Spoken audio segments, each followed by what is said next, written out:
For today's video ay maliligo kami sa ilog dito sa aming barangay sa Barangay Malatab. Kasama ko pala ngayon ang mga pamangkin ko.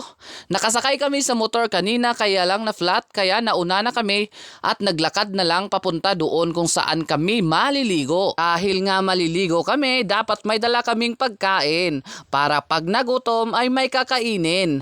Ang dala pala ni Shine ay nilagang saging na hilaw at hinog at yun naman ay si Tio. Sa layo nga ng nilakad namin ay nandito na kami ngayon sa Sagingan. Sa ngayon makikita nyo ang mga kahoy na yan, nandito na kami sa Gumahan. Patunay na malapit na kami sa ilog dahil naririnig ko na ang mga ingay ng mga naliligo na nag-i-enjoy.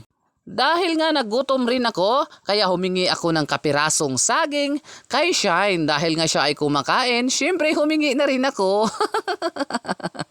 Dahil nga alam ko na malapit na kami sa ilog kaya hindi ko na pinutol ang aking video at ipapakita ko na lang sa inyo yung mukha ko, yung paligid pala habang ako ay kumakain.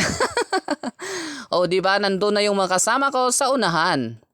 Excited na silang maligo at magtampisaw sa tubig. Maraming araw ang naliligo dito sa ilog dahil nga sa ngayon ay tag-init at masarap magpalamig at magtampisaw sa tubig.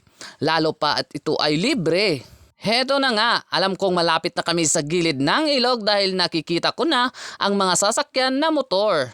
3 pirasong motor pala ang nandito.